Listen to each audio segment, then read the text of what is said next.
ये वाक़या फ़रीद के भाई राहील के साथ 1997 में उस वक्त पेश आया जब राहील की उम्र 16 साल थी और ये लोग लाइन्स एरिया में रहते थे और आज भी ये लोग लाइन्स एरिया में ही रहते हैं। एक दिन राहील अपने किसी रिश्तेदार से मिलकर आ रहा था और ये जुमेरात का दिन था। राहील को इस दिन घर वापसी पर बहुत देर हो गई थी। राहील के मुताबिक वो 12:15 बजे नुमाइश के बस स्टॉप पर उतरा और वहाँ से अपने घर वाक़े लाइन्स एरिया की तरफ पैदल चलना शुरू हो गया। अभी राहील ने थोड़ा फासला ही तय किया था कि उसे महसूस हुआ जैसे कोई इसके पीछे पीछे आ रहा है। जिस जगह से राहील का गुजर हो रहा था इस जगह रोशनी बहुत कम थी। राहील ने जब पीछे मुड़ के देखा तो एक औरत साड़ी पहने हुए दरमियाने कद की राहील का पीछा कर रही थी। इस औरत ने राहील के करीब आकर कहा, मुझे ये पता बता दें। यहाँ पर कम रोशनी के सबब राहील को इस औरत का चेहरा वाज़े तौर पर नज़र नहीं आया। फिर राहील ने इस औरत से कहा कि आप मेरे साथ चलें, मैं आपको पता बता देता हूँ। यूँ थोड़ी देर तक वो राहील के पीछे पीछे आई और एक मकाम पर जब राहील ने पीछे पलट कर देखा तो वो औरत गायब हो चुकी थी और दूर दूर तक इसका कोई नामो निशान नहीं था। राहील के दिल में आया कि शायद उस औरत ने ये सोचा होगा कि मैं कहीं उसे किसी गलत जगह ना ले जाऊं, शायद इसीलिए ये औरत कहीं और चली गई। यूँ राहील रात के 12:30 पौने 1 के दरमियान घर पहुंचा और अपने बिस्तर पर जाकर सो गया। दूसरे दिन जब राहील बहुत देर तक सोता रहा तो घर वालों ने उसे उठाना चाहा तो वो नहीं उठा। फिर फरीद ने ज़बरदस्ती इसे उठाने की कोशिश की, जिस पर राहील ने बड़बड़ाते हुए गुस्से का इजहार किया और बड़ी मुश्किल से उठा। इसके बाद राहील की आवाज़ कुछ भारी भारी सी हो गई और गर्दन अकड़ गई और साथ ही साथ चेहरे का रंग भी बदल गया। जबकि घर वालों ने राहील को खाने के लिए उठाया था क्योंकि राहील ने सुबह से शाम तक कुछ नहीं खाया था।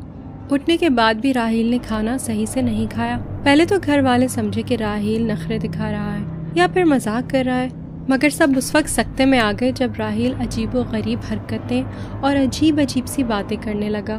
कहने लगा, वो दरवाजे से अंदर आ गई है, देखो देखो वो दरवाजे से अंदर आ गई है, वो औरत सामने टेबल पर जाकर बैठ गई है और मुझे गुस्से से देख रही है और अब वो मुझे मारेगी। घर के दूसरे अफराद राहील की बातें बड़े अजीब अंदाज से सुन रहे थे और कभी कभी इन्हें राहील की बातों पर हंसी भी आ रही थी। उन्हें ये सब मजाक लग रहा था। सब परेशान थे कि ये औरत कौन है और उन्हें नजर क्यों नहीं आ रही। जब राहील के घर वालों की परेशानी काफी बढ़ गई तो राहील की इस हालत की खबर मोहल्ले वालों तक भी पहुँच गई। मोहल्ले की चंद औरतें देखने भी आईं। इन्होंने राहील को देखने के बाद कहा कि ऐसा लगता है कि राहील पे किसी का साया हो गया है, आप इसे किसी मौलाना को दिखाएं। लेकिन राहील के घर वाले और बड़े भाई फरीद इन सब बातों पे यकीन नहीं रखते थे। वो मोहल्ले वालों से यही कहने लगे कि आप लोग किस तरह की बातें कर रहे हैं, आजकल के ज़माने में भी आप लोग ऐसी चीज़ों पर यकीन रखते हैं। ये ज़रूर कोई बीमारी है और हर बीमारी का इलाज आजकल के ज़माने में मुमकिन है। लिहाजा उन्होंने राहील के इलाज के लिए डॉक्टर को बुलवाया। डॉक्टर ने राहील को नींद का इंजेक्शन और कुछ मेडिसिन, पेन किलर्स वगैरह दे दी। इसके अगले रोज अब राहील उठा तो बज़ाहिर नॉर्मल लग रहा था, लेकिन एक खास वक्त पर जब इस पे उस औरत का असर दोबारा हुआ तो राहील की तबीयत फिर बिगड़ने लगी। तबीयत बिगड़ते ही राहील उल्टी सीधी बातें करने लगा। कभी कहता कि वो औरत उसे कह के गई है कि वो किसी और वक्त फिर आएगी। राहील के चेहरे पे शदीद खौफ तारी हो गया। जब बहुत कोशिशों के बाद भी कोई हल ना निकला तो फरीद ने राहील के लिए एक मौलाना से बात की। मौलाना साहब ने राहील की हालत देख के उनके ऊपर कुरानी आयात का दम किया और घर वालों से कहा कि जब भी राहील की हालत खराब हो तो कुरान पाक राहील के करीब रख दिया करें। जब अगली बार राहील की तबीयत बिगड़ी तो घर वालों ने ऐसा ही किया जैसा कि मौलाना साहब ने कहा था। जब घर वाले कुरान पाक राहील के करीब लेकर गए तो राहील की हालत मजीद बिगड़ने लगी। घर वाले बेइंतहा परेशान हो गए थे क्योंकि राहील की तबीयत किसी सूरत संभल नहीं रही थी। फिर फरीद ने सोचा कि राहील को किसी नफ्सियाती डॉक्टर को दिखाना चाहिए। फरीद राहील को एक नफ्सियाती डॉक्टर के पास ले गया। जब नफ्सियाती डॉक्टर ने राहील का मुआयना किया तो उसने बताया कि राहील बहुत ज्यादा खौफज़दा है और जहनी दबाव का शिकार है। डॉक्टर ने फरीद से पूछा कि क्या किसी ने राहील को डराया या कोई धमकी वगैरह दी है।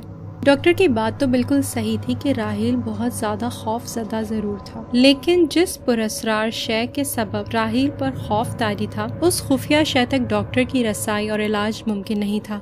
डॉक्टर की दी हुई मेडिसिन फरीद ने अपने भाई को इस्तेमाल जरूर करवाई, पर इनसे राहील को कोई खास फायदा नहीं हुआ और राहील की हालत में जरा भी बेहतरी नहीं आई।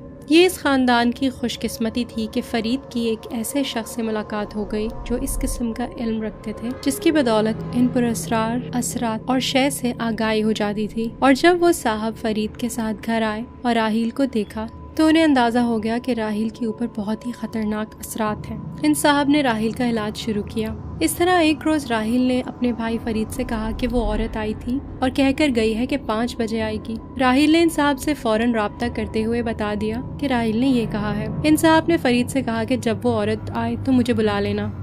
इसके बाद फरीद घर आकर राहील के पास ही बैठ गया। अब राहील ने कहा कि वो औरत 7 बजे आने का कह के गई है। फरीद ने फिर इन साहब को बता दिया तो उन्होंने कहा कि मैं मगरिब की नमाज के बाद आऊंगा। लिहाजा वो साहब राहील के घर आकर बैठ गए। जैसे ही वो औरत एक खास हदूद में दाखिल हो गई तो फौरन ही राहील ने बता दिया कि वो औरत अब इस हदूद में दाखिल हो गई है और अब वो औरत घर दाखिल होना चाहती है, क्योंकि इस औरत को भी अंदाजा हो गया था कि कोई अमलात का जानने वाला घर में मौजूद है। वो साहब वहीं बैठे रहे और कहने लगे कि आने दो, हम देख लेंगे। इससे पहले भी इन साहब ने राहील पर दम वगैरह किया था, मगर अफसोस के इस औरत ने राहील का पीछा नहीं छोड़ा था। आज तो इन साहब ने फैसला कर लिया था कि राहील की इस औरत से जान छुड़ा कर ही रहेंगे। जैसे ही इस औरत की रूह घर के दरवाजे से अंदर दाखिल हुई, राहील ने फौरन कह दिया कि वो औरत घर के अंदर दाखिल हो गई है। इन साहब ने अपना अमल शुरू किया और उस औरत को मुखातिब करते हुए कहा कि राहील का पीछा फौरन छोड़ दो, वरना मैं तुम्हें जलाकर मार डालूंगा।